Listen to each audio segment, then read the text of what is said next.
পক্ষ থেকে অভিনন্দন জানাচ্ছি। আমাদের এই সভা অনেকক্ষণ ধরেই চলছে। আপনারা ইতিমধ্যেই জেনেছেন এবং আমাদের প্রার্থীর কমরেড মোনালিসা সিনহার বক্তব্য শুনেছেন, সৃজনও বলেছে। এখন হচ্ছে যে এমনিতে আমাদের রাজ্যের যে নির্বাচন দুটো দফায় হবে আপনারা জানেন। আগামী 23শে এপ্রিল একটা প্রথম দফা, দ্বিতীয় দফার নির্বাচন হবে 29শে এপ্রিল। তার মধ্যে সোনারপুর উত্তর বিধানসভা আছে। এখন মানুষের সামনে আমাদের রাজনৈতিক দল যে শক্তি, তারা নানা রকম প্রতিশ্রুতি দিচ্ছেন। আমি কয়েকদিন আগেই দেখলাম বিজেপি তারা হাউস বিজ্ঞাপন দিয়েছিল এবং বিভিন্ন জায়গায় তারা বিজ্ঞাপন দিচ্ছে। পশ্চিমবঙ্গে তারা সরকার তৈরি করতে পারলে তারা শূন্য পদ পূরণ করে দেবে। এখন দেশের সরকার পরিচালনা করছে বিজেপি। এই মাইকের আওয়াজ যত দূর পর্যন্ত যাচ্ছে, যারা শুনছেন, আমি সবার কাছেই জিজ্ঞাসা করব যে বিগত 2014 সাল থেকে আমাদের দেশের সরকার পরিচালনা করছে বিজেপি, নরেন্দ্র মোদী তার প্রধানমন্ত্রী। আপনি এরকম কোনো বিজ্ঞাপন কি দেখতে পান যে রেলে রিক্রুটমেন্ট হবে, এতজনের রেলে চাকরি হবে, ব্যাংকে রিক্রুটমেন্ট হবে, এতজনের চাকরি হবে, এলআইসি জিআইসিতে রিক্রুটমেন্ট হবে, এতজনের চাকরি হবে? আমাদের দেশের কেন্দ্রীয় সংস্থা, সে পোর্ট ট্রাস্ট থেকে শুরু করে যতগুলো আছে, ইসিএল থেকে শুরু করে সমস্ত রাষ্ট্রায়ত্ত সংস্থাগুলোতে লোক নিয়োগ হবে, তার বিজ্ঞাপন আপনারা কি দেখতে পান? অসংখ্য শূন্য স্থান তা হচ্ছে পড়ে আছে আমাদের দেশের সমস্ত কেন্দ্রীয় সরকার তার দপ্তরগুলোতে। আমরা সিআইটিউর পক্ষ থেকে বিভিন্ন সময় এ দাবি করেছি, সমস্ত কেন্দ্রীয় সংস্থার শূন্য স্থান পূরণ করতে হবে, শূন্য পদ তা পূরণ করতে হবে। কিন্তু বিগত 2014 সালের পর থেকে আজকে 2026 আমাদের দেশে সেই শূন্য পদ পূরণ করা হচ্ছে না। এমনকি আপনি মিলিটারিতেও লোক নিয়োগ হচ্ছে না।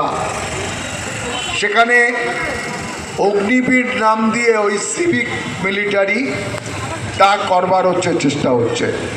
ফলে যে বিজেপি দেশের সরকার পরিচালনা করছে, কেন্দ্রীয় সরকারের শূন্য পদ পূরণ করে না, সে কখনো রাজ্যের সরকার তৈরি করলে সেখানে শূন্য পদ পূরণ করবে, এটা কখনো বিশ্বাসযোগ্য হতে পারে না। আমরা একথাও বলছি যে পশ্চিমবঙ্গের সরকার পরিচালনা করছে তৃণমূল কংগ্রেস। তারা 2011 সাল থেকে আমাদের রাজ্যের সরকারের অসংখ্য শূন্য পদ আছে, তা তারা পূরণ করছে না। রাজ্যটা আজকে দেউলিয়া অবস্থা। আপনি ভাবুন, 2011 সালে যখন বামফ্রন্ট সরকার চলে যায়, সেই সময় দাঁড়িয়ে মমতা ব্যানার্জি বক্তৃতা করে বলতেন, আর আমাদের রাজ্যের সমস্ত মিডিয়া তারাও বলতো যে বামফ্রন্ট সরকার তারা 1,92,000 কোটি টাকা ঋণ রেখে গেছে। আমরা বলেছিলাম যে 1947 সাল থেকে 2011 এই সময়কালের মধ্যে 1,92,000 কোটি টাকা ঋণ। তার মধ্যে স্বল্প সঞ্চয়ের টাকা আছে। মানুষ স্বল্প সঞ্চয় করবার জন্য যে পোস্ট অফিসে টাকা রাখেন, সেই টাকাটাই ঋণ হিসাবে দেখানো হয়। কিংবা সরকারি কর্মচারীদের প্রভিডেন্ট ফান্ডের যে টাকা, সেটাও ঋণ হিসাবে দেখানো হয়। সেটা নিয়ে 1,92,000 কোটি টাকা ঋণ ছিল। আর আজকে তৃণমূল কংগ্রেসের সরকার পরিচালনা হচ্ছে 11 সাল থেকে 2026, আর এই 15 বছরে 7 লক্ষ কোটি টাকার বেশি বাজারি ঋণ তা হচ্ছে তৈরি হয়েছে। আমাদের রাজ্যের মানুষ জন্মগ্রহণ করছে, তার মাথায় ঋণের বোঝা চেপে যাচ্ছে। কত সুদ দিতে হচ্ছে। রাজ্যের সরকার পরিচালনা করছে, তারা টাকা পাচ্ছে কোথায়? মেলা খেলা উৎসবে টাকা হচ্ছে, খরচ করছে, কিন্তু টাকা আসছে কোথা থেকে? এই সরকারের টাকার মূল সোর্স হচ্ছে মদের দোকান তৈরি করো।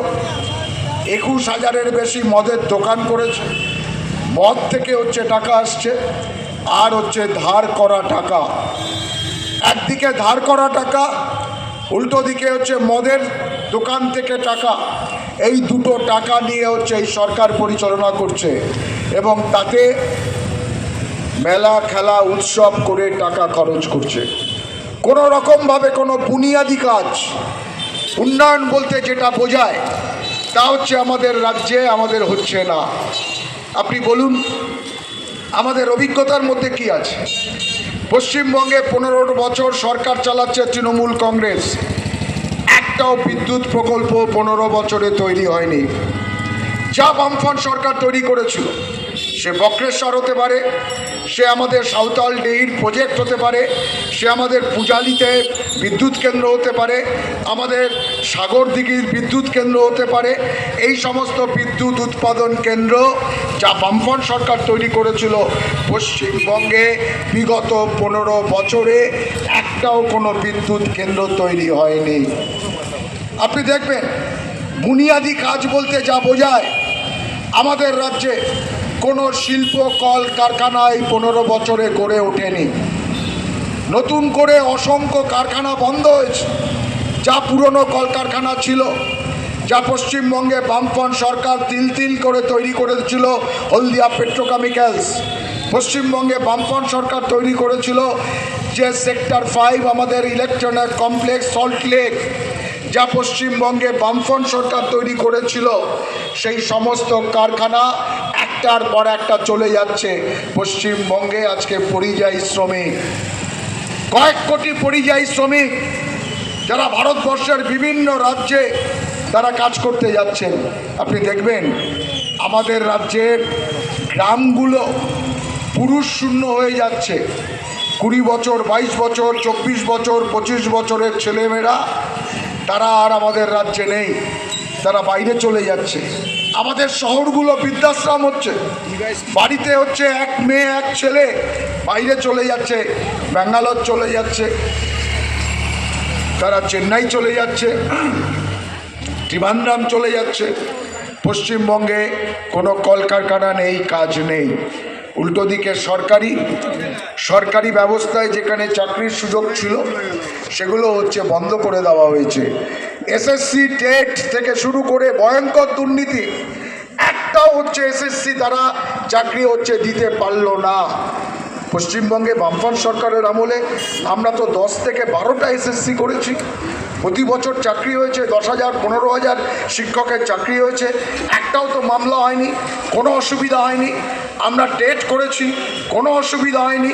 আর আজকে দাঁড়িয়ে ভয়ঙ্করভাবে আপনারা দেখছেন 26,000-এর চাকরি চলে গেল। শুধু তাই নয়, এই বিগত 15 বছরে আজকে স্কুলগুলোতে কি অবস্থা।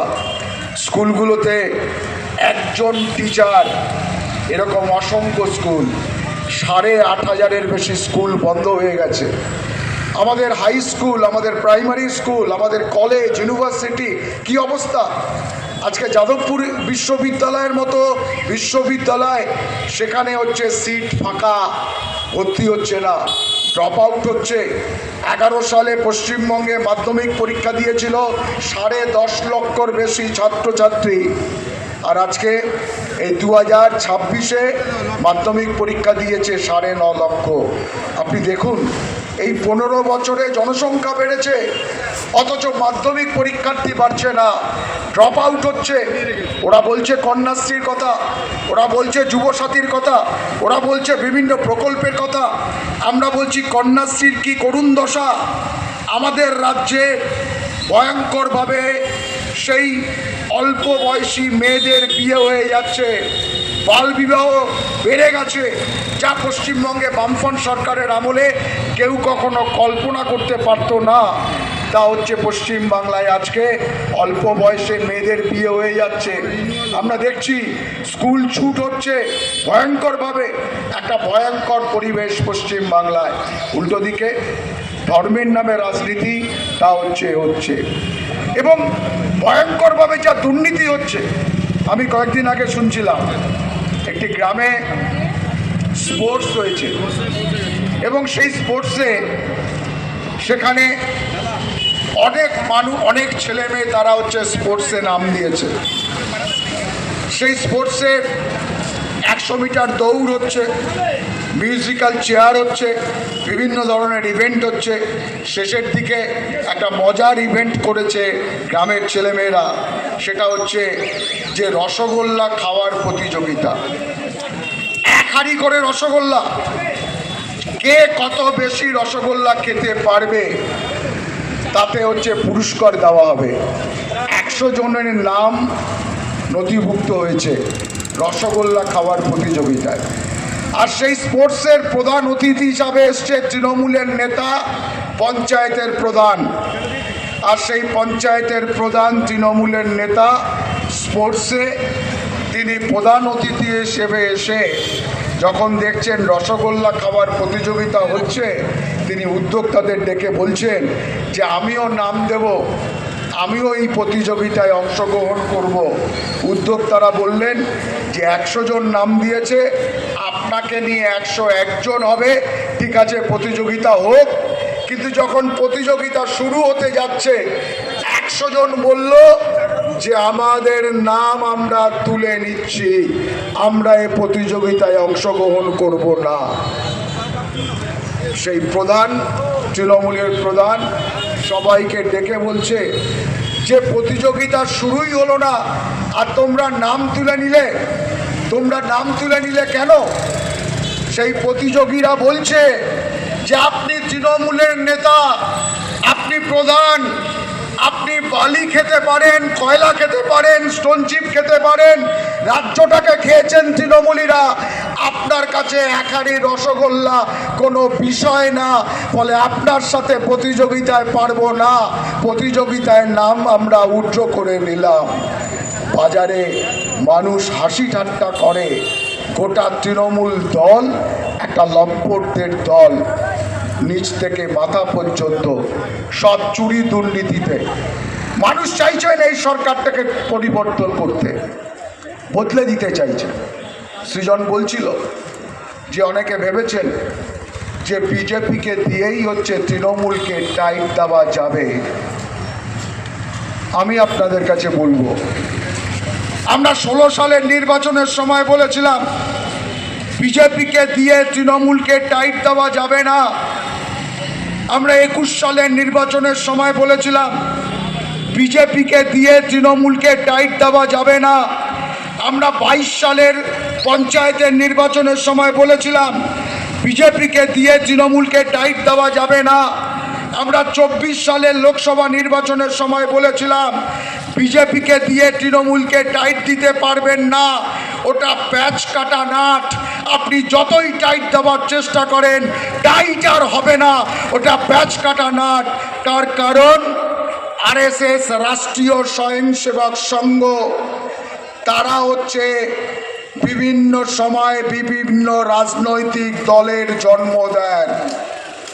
1980 সালে ভারতীয় জনতা পার্টি তৈরি করেছেন, তার আগে পার্টি তৈরি করেছিলেন তার নাম জনসংঘ, তার আগে পার্টি তৈরি করেছিলেন তার নাম দিয়েছিল হিন্দু মহাসভা।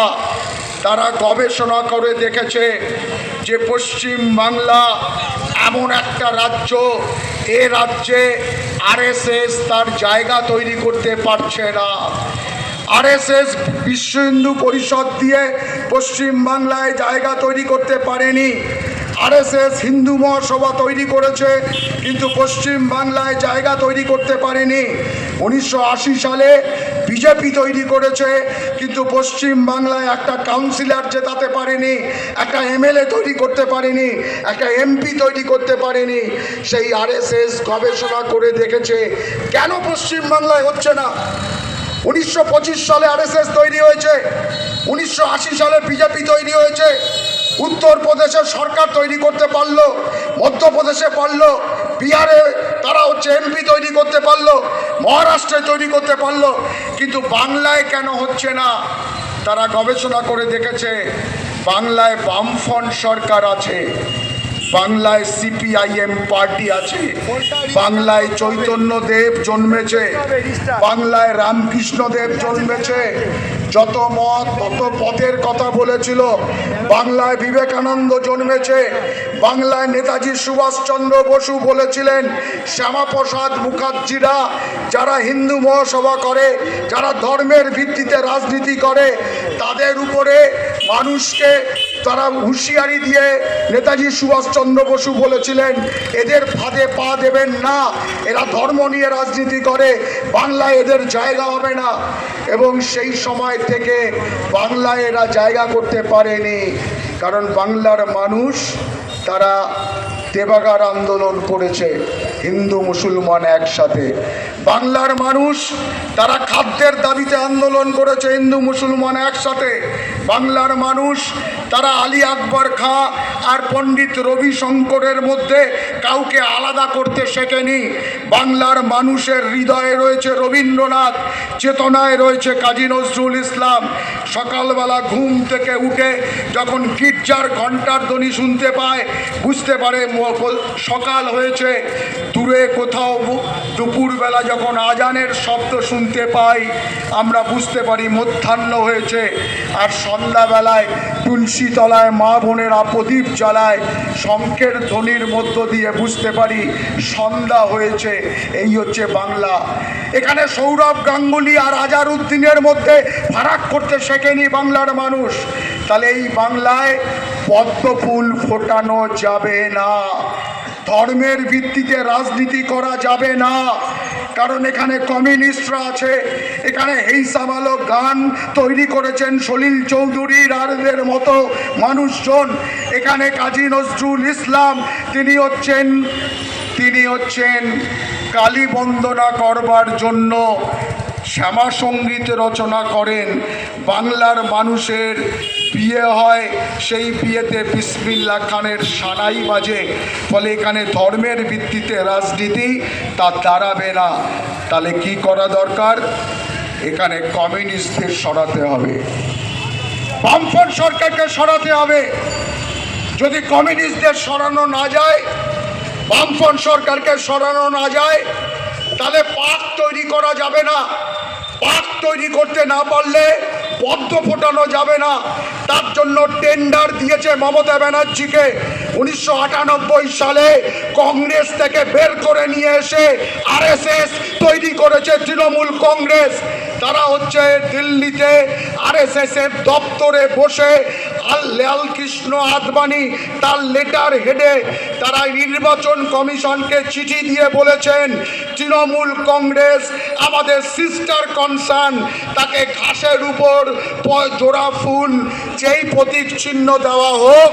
সেই লেটার হেড নিয়ে রাম মাধব আরএসএসের নেতা মুকুল রায় আর অজিত পাজার মমতা ব্যানার্জিকে সঙ্গে নিয়ে নির্বাচন কমিশনের দপ্তরে জমা করে তৃণমূল কংগ্রেস দল তৈরি করেছে। তারপরে তৃণমূল কংগ্রেস আর বিজেপি একসাথে তারা নির্বাচনে লড়াই করেছে। আপনি জানবেন প্রথম পশ্চিম বাংলায় দুজন লোকসভার সাংসদ হলো বিজেপির। একজনের নাম তপন শিকদার আর একজনের নাম জুলু মুখার্জি। দুটো এমপি পেল বিজেপি তৃণমূলের সাথে জোটবদ্ধ হয়ে। এবং তখন থেকেই মমতা ব্যানার্জিকে তৈরি করা হলো, তাকে সাদা শাড়ি পরানো হলো, নতুন শাড়ি কিনে ছিঁড়ে কাঁধে একটা ব্যাগ ঝুলিয়ে দিয়ে টালির চালায় লাউ গাছ ঝুলছে এটা দেখিয়ে গরিব সাজিয়ে মানুষের সামনে তৈরি করা হলো এবং সেই ষড়যন্ত্র করে 2011 সালে তৃণমূল কংগ্রেসের সরকার তৈরি করবার তার ভিত্তিভূমি তৈরি করা হলো। যখন কমরেড বুদ্ধদেব ভট্টাচার্য তিনি স্বপ্ন দেখেছিলেন পশ্চিম বাংলার বেকার যুবকদের হাতে কাজ দিতে হবে। আমরা ভুল করেছিলাম। আমরা চেয়েছিলাম যে পশ্চিম বাংলার বেকার যুবক তারা শুধু সরকারি চাকরি করলেই তাদের হবে না, তাদের হাতে কাজ দিতে হবে। তার জন্যই নন্দীগ্রামে আমরা কারখানা খুলতে চেয়েছিলাম। কেমিক্যাল হাউস, অনেকগুলো কারখানা হবে। এই যে আমরা দীর্ঘক্ষণ মিটিং করছি, একদম শুরুতে গান হয়েছে, তারপরে হচ্ছে বক্তৃতা করেছেন কমরেডরা, নাটক হয়েছে। আমি এখন বলছি, আপনি দূরে দাঁড়িয়ে দাঁড়িয়ে শুনছেন, আপনার হয়তো মাথা ধরে গেছে। আমি আপনাকে বলবো যে আপনি একটা ট্যাবলেট কিনে খান ওষুধের দোকান থেকে, মাথা ধরার ট্যাবলেট। আর মাথা ধরার ট্যাবলেটটা খাওয়ার আগে দেখবেন মোড়কের উপরে লেখা আছে মেড ইন বোম্বাই, অর্থাৎ ট্যাবলেটটা তৈরি হয়েছে বোম্বাইতে, আমাদের রাজ্যে হয়নি। ওটার দাম যদি হয় 2 টাকা, তাহলে রিটেলার দোকানদার পাবে 10 পয়সা, 1 টাকা 90 পয়সা চলে যাবে আমাদের রাজ্যের বাইরে। বুদ্ধদেব ভট্টাচার্য মুখ্যমন্ত্রী হিসাবে চেয়েছিলেন আমাদের রাজ্যে ওষুধের কারখানা তৈরি হোক। নন্দীগ্রামের মাটির অনেক নিচে জল, ওখানে ভালো চাষ হয় না। তার জন্য নন্দীগ্রামে অনেকগুলো কারখানা খুলতে চেয়েছিলেন, কেমিক্যালস ফ্যাক্টরি, ওষুধের কারখানা তৈরি হবে, 2.5 থেকে 3 লক্ষ ছেলে মেয়েদের চাকরি হবে। তার জন্য সেখানে চেয়েছিলেন কারখানা হোক। আর সেই সময় ভারতীয় জনতা পার্টি আর তৃণমূল কংগ্রেস, তার সাথে কিছু নকশাল গোষ্ঠী, মাওবাদীরা একসাথে তারা নন্দীগ্রামের রাস্তা কেটেছে, নন্দীগ্রামের ব্রিজ ভেঙেছে। সাধুচরণ যাদব একজন পুলিশ ইন্সপেক্টর, তাকে কুচি কুচি করে কেটে তালপাটি খালে ভাসিয়ে দিয়েছে। বিডিও অফিসে আগুন ধরিয়ে দিয়েছে। সিপিআইএমের প্রধান শঙ্কর সামন্তকে জিন্দা জ্বালিয়ে দিয়েছে। সুনীতা প্রধান, সুনীতা মণ্ডল, তার বয়স 16 বছর, সেই মেয়েটির বাবা সিপিএম করে বলে তাকে রেপ করে আগুন দিয়ে জ্বালিয়ে দিয়েছে। এবং হলো না কারখানা ওখানে। সিঙ্গুরে টাটার ন্যানো কারখানা, অসংখ্য ছেলে মেয়েদের কাজ হবে। বুদ্ধবাবু করতে চাইলেন, 95% হয়ে যাবার পরে 100 একর জমি, সেই জমি দেওয়া যাবে না। তার জন্য কারখানাটা চলে গেল গুজরাটের সানন্দে। টাটা চলে গেলেন, আমাদের রাজ্যের কারখানা হলো না। আর আজকে কয়েক হাজার একর জমিতে দুর্গাঙ্গন হচ্ছে, কয়েক হাজার একর জমিতে জগন্নাথের মন্দির হচ্ছে, কয়েক হাজার একর জমিতে কালী মণ্ডপ তৈরি হচ্ছে, মন্দির হচ্ছে, অথচ আমাদের বাংলায় কারখানা হচ্ছে না। কাদের ক্ষতি হলো? গোটা বাংলার মানুষের সংস্কৃতি, শিক্ষা, দীক্ষা, কৃষ্টি সমস্ত কিছুকে ধ্বংস করে দেওয়া হয়েছে। বাংলায় দাঁড়িয়ে মদ মৎসবের একটা কালচার তৈরি করে দেওয়া হয়েছে। আজকে দাঁড়িয়ে আপনি যদি হাওড়া স্টেশনে যান, দেখবেন প্রতিদিন আমাদের সাউথের ট্রেনগুলোতে অসংখ্য অল্প বয়সী ছেলে লাইন দিয়ে দাঁড়িয়ে আছে জেনারেল কম্পার্টমেন্টের সামনে, প্রত্যেকের পিঠে হচ্ছে একটি করে ব্যাগ। আমাদের রাজ্যে কাজ নেই, চলে যাচ্ছে বাইরের রাজ্যে, আমাদের রাজ্যটাকে শ্মশান বানিয়ে ফেলেছে। আমরা বলছি বাংলা বাঁচাতে হবে। আমরা স্লোগান দিয়েছি কমরেড মোহাম্মদ সেলিমের নেতৃত্বে গোটা বাংলায়, কমরেড মীনাক্ষী মুখার্জির নেতৃত্বে গোটা বাংলায় আমরা আওয়াজ তুলেছি, বাংলা বাঁচাবো আমরা, বাংলা বাঁচাবে আমরা, বাংলা বাঁচাবে আমাদের মোনালিসারা। এবং এই অঞ্চলের সমস্ত সাধারণ মানুষের কাছে আমরা আবেদন করব যে 29 তারিখের ভোট একটা সুযোগ। ওরা থ্রেট করতে শুরু করে দিয়েছে, বিভিন্ন জায়গায় তৃণমূল কংগ্রেস তারা থ্রেট করছে, তাদের হাতে মানি মাসেল, তাদের হাতে পয়সা, তাদের আছে গুন্ডা বাহিনী, আর হচ্ছে বিজেপির সাথে জোট, তাদের হচ্ছে সেটিং। কেন্দ্রীয় সরকার এবং সেই নির্বাচন কমিশন সবাই মিলে সেটিং করে আছে যাতে পশ্চিম বাংলায় তৃণমূল থাকে, দিল্লিতে বিজেপি থাকে। এই যে তাদের সেটিং, এই সেটিংকে ভেঙে বাংলাকে আমাদের বাঁচাতে হবে। আমরা বাংলাকে বাঁচাতে পারবো। মানুষের ঢল নেমেছে, আপনারা তাকিয়ে দেখুন। গত কয়েকদিন ধরে নমিনেশন চলছে, একদম উত্তরবঙ্গ থেকে শুরু করে আমাদের কাকদ্বীপ পর্যন্ত। গতকাল বারুইপুরে নমিনেশন হয়েছে, হাজার হাজার মানুষ। আমাদের গোটা বাংলার বিভিন্ন প্রান্তে মানুষ নামছে, তার জন্য ওরা ভয় পাচ্ছে বলে থ্রেট করছে। আজকে সেটিং ভাঙতে চলেছে, মানুষ বুঝতে পারছে। আনন্দবাজার, এবিপি আনন্দ তারা সার্ভে করে রিপোর্ট দিচ্ছে, 55% মানুষ মনে করে সেটিং আছে এবং এটা বাড়ছে। তার জন্য পশ্চিম বাংলায় বামপন্থী ফ্রন্টের সরকার তৈরি করবার জন্য, বাংলা বাঁচানোর জন্য মানুষ মুখিয়ে আছে। আজকে দাঁড়িয়ে কি হলো আমাদের সোনারপুর উত্তর বিধানসভা?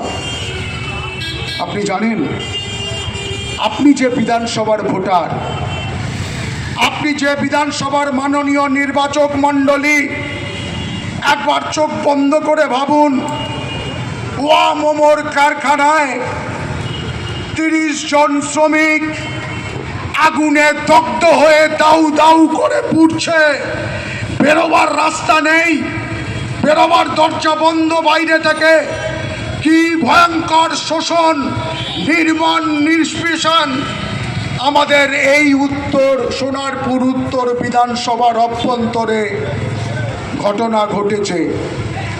30 জন শ্রমিক পুড়ে মারা গেল। রাজ্যের সরকার এখনো পর্যন্ত একটি পয়সা দেয়নি। আমরা বারুইপুরের একজন শ্রমিক, যেহেতু CITU দক্ষিণ 24 পরগনা জেলার সেক্রেটারি, পূর্ব মেদিনীপুরের বহুজন মারা গিয়েছে। আমাদের জেলার বারুইপুরের একজন, তাদের বাড়িতে গিয়েছি। তার যে মারা গেছে, তার ছেলে মারা গেছেন, যিনি তার স্ত্রী, তারা বলছেন ওয়া মোমোর কোম্পানি থেকে আমাদের 10 লক্ষ টাকা ক্ষতিপূরণ দিয়েছে, কিন্তু সরকার 1 পয়সাও দেয়নি। আপনি ভাবতে পারেন কত বড় নির্লজ্জ এরা। কোম্পানি 10 লাখ টাকা দিয়েছে, সেই কোম্পানির হাত থেকে চেকটা নিয়ে তৃণমূলের নেতা মন্ত্রীরা কয়েকশো মানুষ সঙ্গে নিয়ে ওর বাড়িতে গিয়ে চেক দিচ্ছে। বাড়ির লোক বলছে এটা তো সরকার দিচ্ছে না, এটা কোম্পানি দিচ্ছে, যেটা আইনত দিতে বাধ্য সে। কিন্তু সরকার এখনো কিছু দেয়নি, এখনো পর্যন্ত ডেথ সার্টিফিকেট দেয়নি, এখনো পর্যন্ত পোস্টমর্টমের কোনো রিপোর্ট দেয়নি, ঘোরাচ্ছে। আমরা বলছি এই যে ভয়ঙ্কর কাণ্ড ঘটল, আসলে এটা রামসার সাইট, এই পূর্ব কলকাতা, এই সোনারপুর উত্তর বিধানসভার অভ্যন্তরে খেয়াদাও, সেই খেয়াদা ওই অঞ্চলের, আনন্দপুর ওই অঞ্চলের, এই অঞ্চলটা হচ্ছে রামসার সাইট।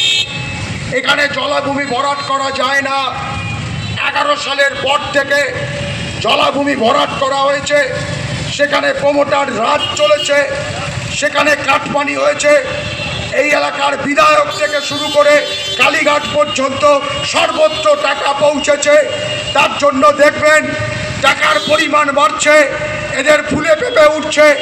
হাজার হাজার কোটি টাকার মালিক হচ্ছে এবং তার ভোটের বাজারে খরচ করছে, সেই টাকা আকাশ দেখা যাচ্ছে না। আর্টিস্ট দিয়ে দেওয়াল লাগাচ্ছে, বিভিন্ন জায়গায় পোস্টার ফেস্টুনে ছেড়ে দিচ্ছে এবং প্রচুর টাকা খরচ করছে। এই সব টাকা হচ্ছে সেই তোলাবাজির টাকা, কাটমানির টাকা, শ্রমিক শোষণকারীর টাকা।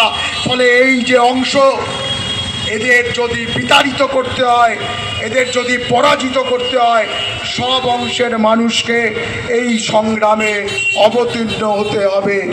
আমাদের কাছে সুযোগ 29 তারিখ, 29শে এপ্রিলের ভোট, এবং সেই দিন সকাল সকাল যাবেন, নিজের ভোট নিজে দেবেন।